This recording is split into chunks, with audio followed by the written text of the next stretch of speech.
Hey guys, it's Margaret Adele again, and I am here with a video that I wanted to do for the longest time, and I'm going to apologize right now if I talk very quickly because I've got a lot to get done in here. So my family is a very bookish family. I was very blessed that way, and each of my family has very specific tastes. Well, this year for Christmas, money was a little bit tight for my husband and I, and since I've always wanted to hit up a lot of the used bookstores around town, I decided that I was going to go secondhand thrift store shopping for books for my family. And this is me essentially testing myself to see how well I know my family's bookish tastes. Now, in some cases, I had to ask for a little bit of help. In other cases, I was given a direct list, but I'll explain later why I could not have diverted from that list. Oh, and two of the books were not purchased from a thrift store because they were bought for infants, but they were purchased from an independent bookstore, so I'm still going on the hipster hippie thing. All right, let's get started. Hey guys, it's Future Margaret coming at you real quick. I had to do these while my husband was out of the house because I did get my husband books as well, but I figured sitting around and talking about them while he was around probably wasn't going to work. So it's a couple days later, but I'm going to throw these in real quick. My husband, Alex, loves two things in the world, obviously beyond me and other family members, and that is theater and wrestling. He is a big professional wrestling fan. He's the one that got me into it. So you have him to thank for all the random clips of dudes in tights jumping around on my reading vlogs. So I got him Sputnik, Masked Men and Midgets, The Early Days of Memphis Wrestling by Ron Hall. Now, clarification, this is referring to the actual wrestlers that were called midget wrestlers. It wasn't the slur back then. And this is basically a coffee table book. So it's basically like pictures and all that kind of stuff. But Memphis is one of his favorite eras of wrestling, the Memphis Territory days. And I believe, yes, this does have an introduction by Jerry the King Lawler, a fantastic wrestler, if not the best person when it comes to things like sexism. But whatever. The other one is Theater for Young Audiences. This is a collection of short plays. My husband works as a theater teacher in multiple different places, both at our local Creative Arts Academy and during the local community theater. And he often struggles to find plays that are in the right age range. Mostly he ends up having to write a lot of his own, which can take a lot of time. He teaches about late elementary school at the youngest to middle school at the oldest. So these might be a little bit on the young side for him. I think I said it was like for ages like 9 to 11, I believe. But I'm really hopeful that this can actually help him. Now, fun fact, he actually knows I got this one for him because I accidentally left my my dresser drawer open. But I don't think he knows the extent of it or that it has this fun CD in it. And he doesn't know about this one. But now I got to get these wrapped because we're exchanging our gifts like tomorrow. So I will see you then, I suppose. Sputnik, Masked Men and Midgets, The Early Days of Memphis Wrestling by Ron Hall with an introduction by Jerry the King Lawler. Ooh, it comes with a DVD. Thought you'd like that. Told you didn't see all of it. Yeah. It's like a coffee table book. Yeah, that's really... Oh, wow. This is really cool. So you like it? Yeah. I figure since you don't read a lot, something with pictures and audio would probably be. Okay, to everyone watching, he has been reading a lot. He's actually been tearing through this mid-grade series that his students started. But I'm glad you like that one. This is cool.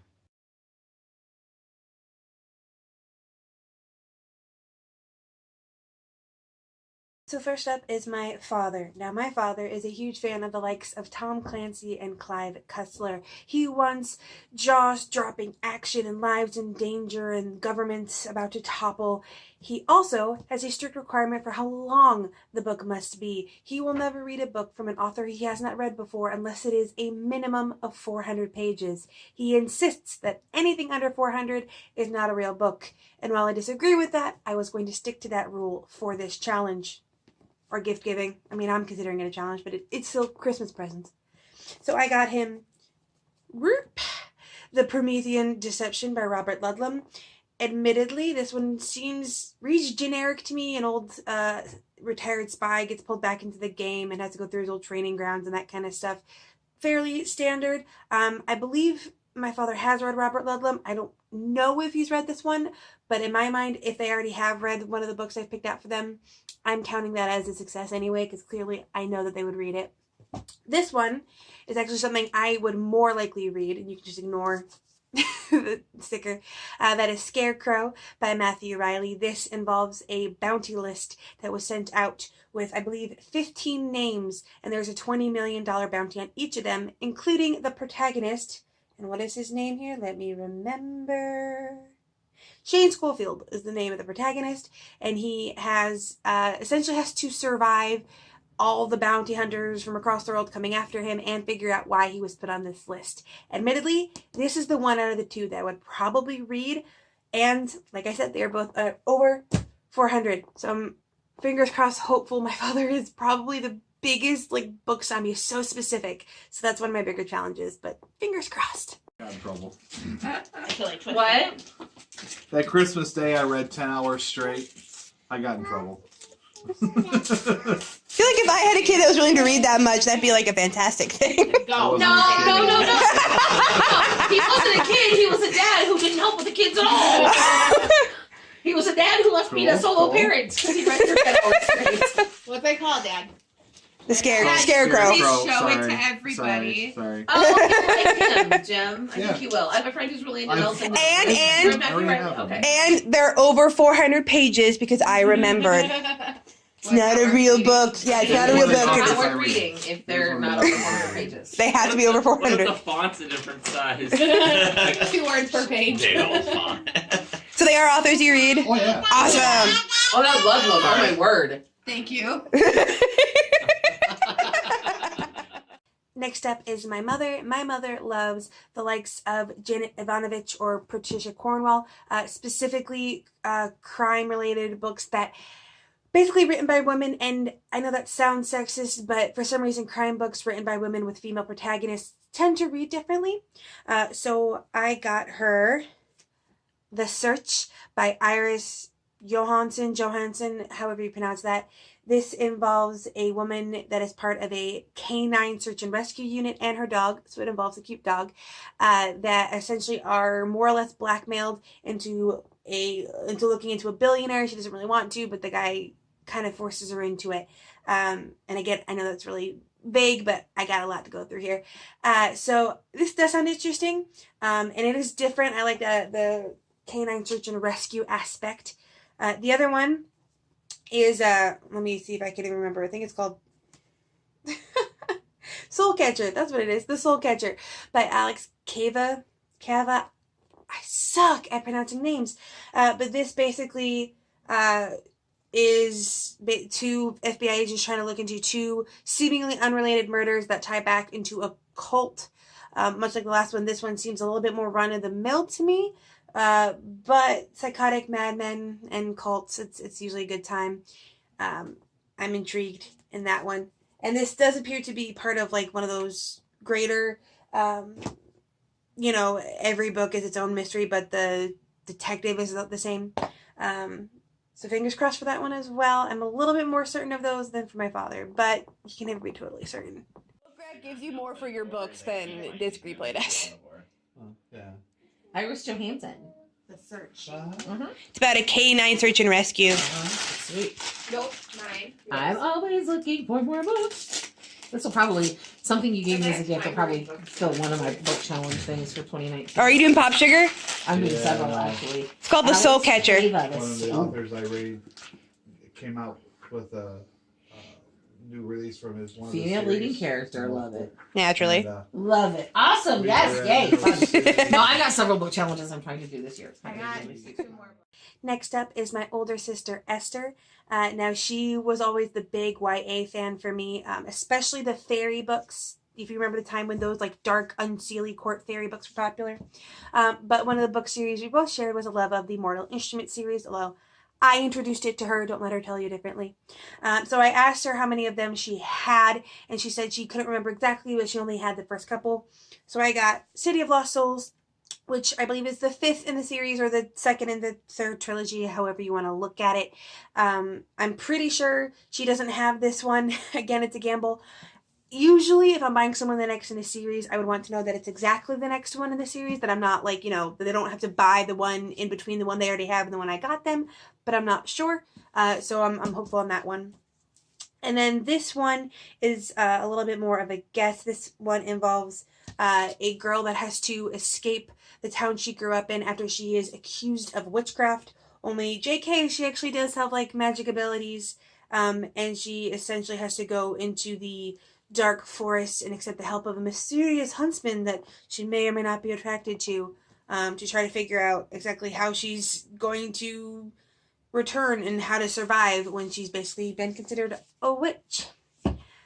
So that one, again, I'm a little bit more reasonably sure about her than some of the others, but she's also the mom of a toddler, so she doesn't have a lot of time to read, so I don't know how much she'll actually have for those, but I'm hopeful. Much tape as grandma does. Oh no. As little as possible. We were also running out of Oh tape. my gosh, my mom sent me pictures of the mugs that we made for her with the kiddos' pictures on them. Oh, this looks like it's up my alley. That's what I thought. I've read many books that have this image on the Yeah. front. Girl with fancy dress on the front. It's magic in YA and Oh yeah, it's young adult because I may be almost 30, but I'm still young in my head. Honey, my favorite series right now is a YA series. Yay! I didn't know which one you I have needed. this one That's back. the 5th. Stalking Jack the Ripper. I don't think I have it, Dracula. actually. Good.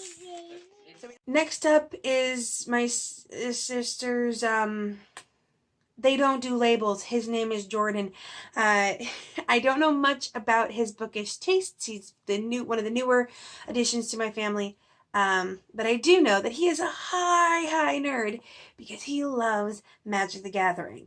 Deep into the lore, has thousands of cards, has done tournaments, loves Magic the Gathering. So I went and I found a couple novelizations of Magic the Gathering. I thought this would be simple. I thought it would either be a standing series or a bunch of standalone books. No, because it's Magic the Gathering and they had to make everything complicated. There's like series of trilogies that like all fit into each other. So it's like the books fit into the trilogies and the trilogies fit into the universe. And I don't know. Let me see which one's the first. Lorwyn by Corey J. Herndon and Scott McGow. I suck at that.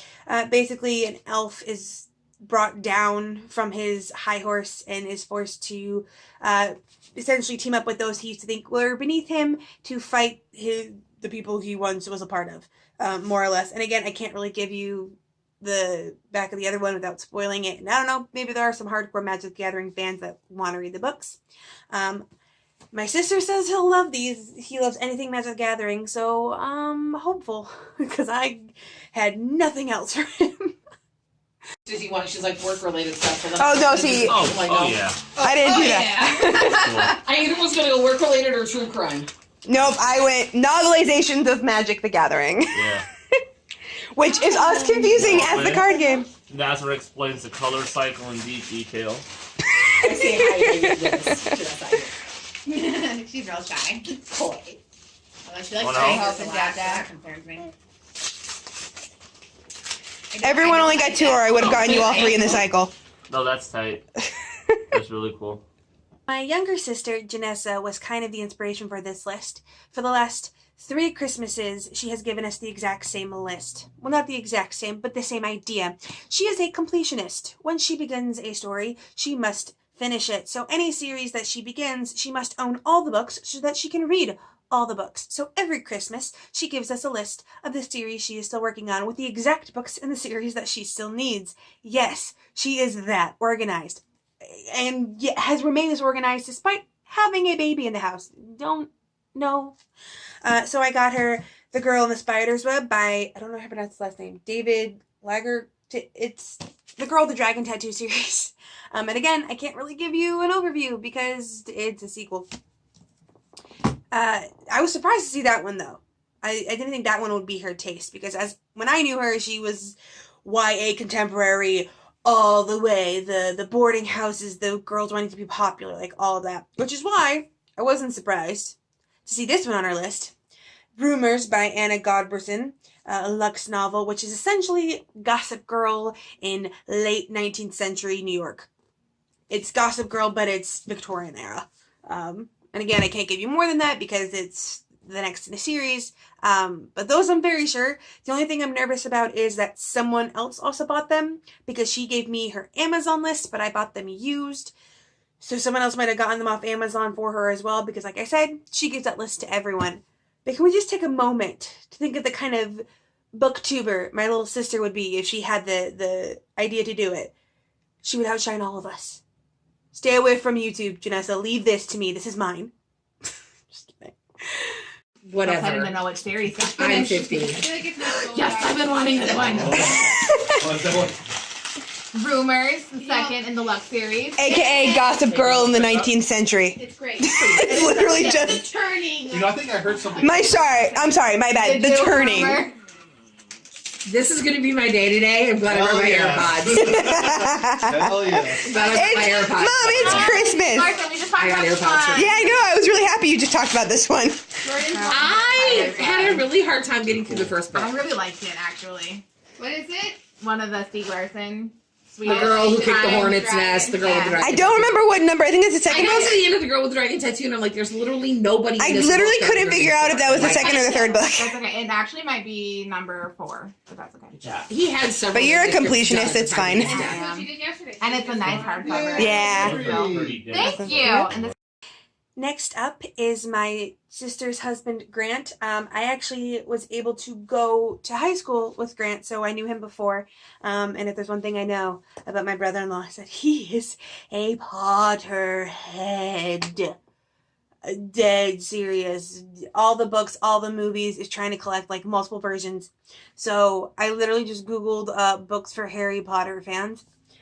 And I came up with A Journey Through a History of Magic, which is basically kind of a catch-all encyclopedia, I guess, random facts about the wizarding world that you may not know. He probably will know them, but so I'll take it as him testing himself, quizzing himself to see if he knows everything. And then I also got a book by an author that seems to be a booktube favorite, Neverwhere by Neil Gaiman. This has a similar idea to Harry Potter in that you have a young man who is changed forever and falls into a world that he doesn't know, and it's a little bit darker. It seems a little bit darker, but it also takes place in the UK. And Neil Gaiman is brought up on every other booktube channel, so I've never read him, but I gotta assume some level of quality. Although I do think this one's gonna be the one he loves, unless he already has it. I really hope. I look so hard to find a book that he might not have. Oh, here's hoping. Mother care package. I just shush. That's so cool. I literally What Googled is books like Harry Potter. Oh, Literally. what's it called? Neverwhere. By Neil Gaiman. I have a friend who's He- obsessed with that. Booktube, every booktuber on Booktube is obsessed with Neil Gaiman. He's like the fantasy guru that everyone talks about. Oh my gosh! But I have a friend who's specifically obsessed with So, that hey. book. Yeah. Grant, is that like bad fashion book? What? What? Neverwhere. Oh, God. That's what they used to train the fashion police. Fashionistas. Oh Lord. Jesus. Harry Potter. Oh. Oh, is that the Fantastic Beasts? Nope. thing? No. A journey through a history of magic. It's like a mini encyclopedia of magical artifacts. Fancy. Oh, that's cool. Next up is my younger brother, Jay. Now, if my father is very strict in his book taste, then my brother is singular in that he must have reread Maze Runner like 20,000 times. Mind you, not the series Maze Runner, literally the first book like 20 times. And so I messaged him trying to think of like maybe his book tastes have changed. No, it's still basically Maze Runner. But now he'll read other books similar to Maze Runner with the same kind of premise. His exact words were books where kids go up against governments. So essentially dystopian rebellion, YA protagonist goes up against big bad people. So I got The Roar by Emma Clayton. This is dystopian, kind of not diesel punk, not cyberpunk, but definitely girl mysteriously disappears and no one's really talking about it, and there's a play going on outside the impending city walls, and the main character Mika, or Micah, however you pronounce that, has to essentially, compete in virtual video games, because that's what you do when your friend's gone missing. I don't understand YA books sometimes. The other one, and this is the one I was kind of the most into, and this is Child of a Mad God by R.A. Salvatore. This is kind of Nordic, as far as I can tell, in history. It revolves around this girl named Eowyn. Sure, and she is a witch who's caught the eye of a brutish warlord and essentially has to go up against him. Not quite the same. I think the roar is a little bit similar to Maze Runner, but I think you'll like this one anyway. Next up is my brother's wife, Bree. We call her Breezy. She is, again, a new addition, so I don't know her quite as well. They got married like a month after I did. So I had to ask her for hers, and she was very similar to my sister's. YA dystopian, YA fantasy, especially fairy books. So this one, I can never read from the Summer King, O.R. Melling.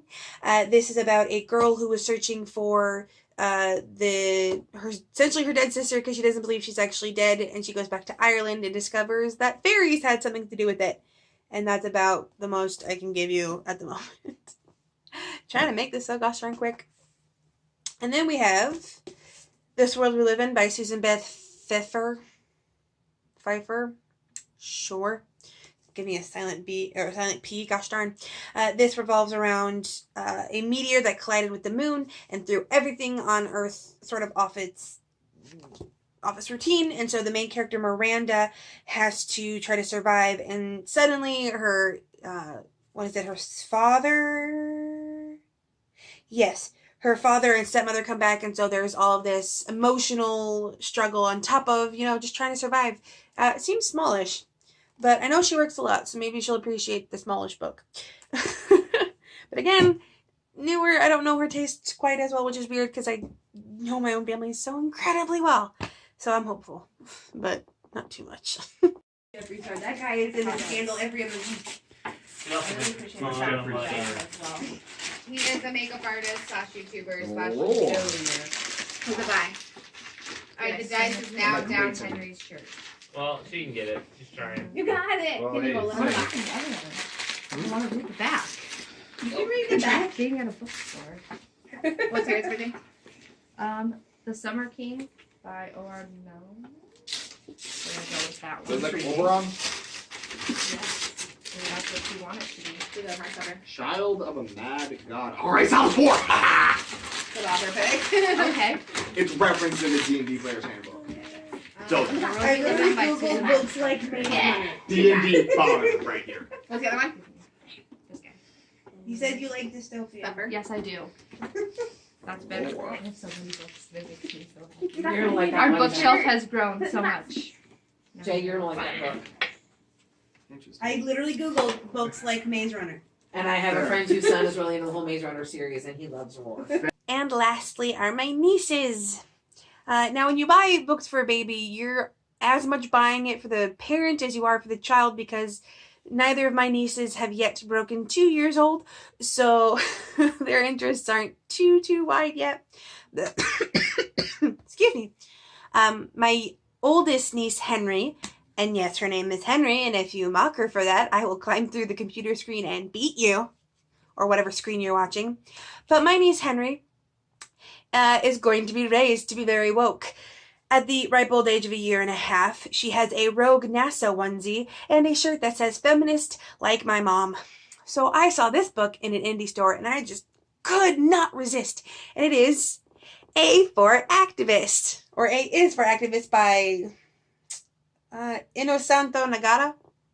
I'm sorry. This is literally what you think. It is A is for activist, abolitionist, ally.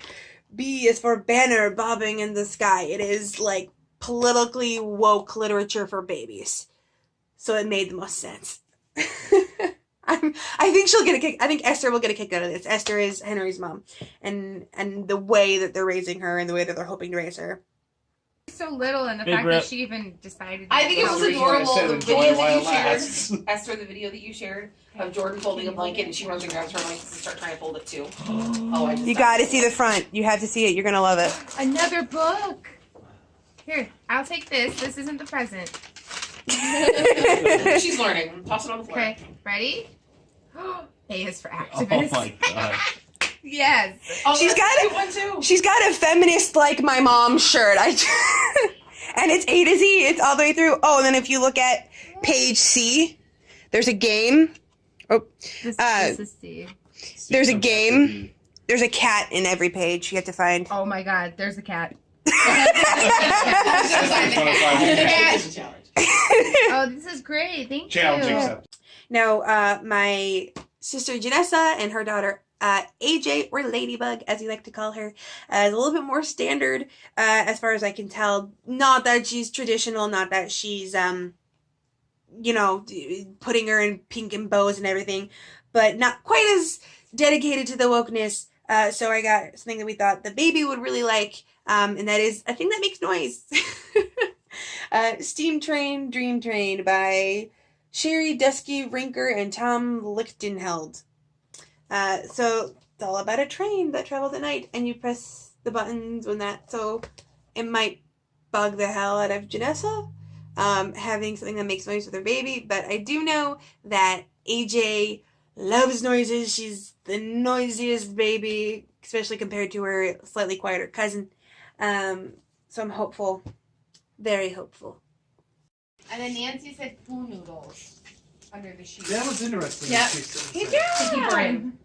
Pool noodles under the sheets, so it creates the bear. You take the foaming pool noodles and put them on there and then put the fitted sheet on I the trust top. Nancy. Train, She's dream train. raised 2 sets of twins. I think she's more interested in I thought that the... was This is interesting. such a cool She said pool noodles. Makes You no should have sense. for everything.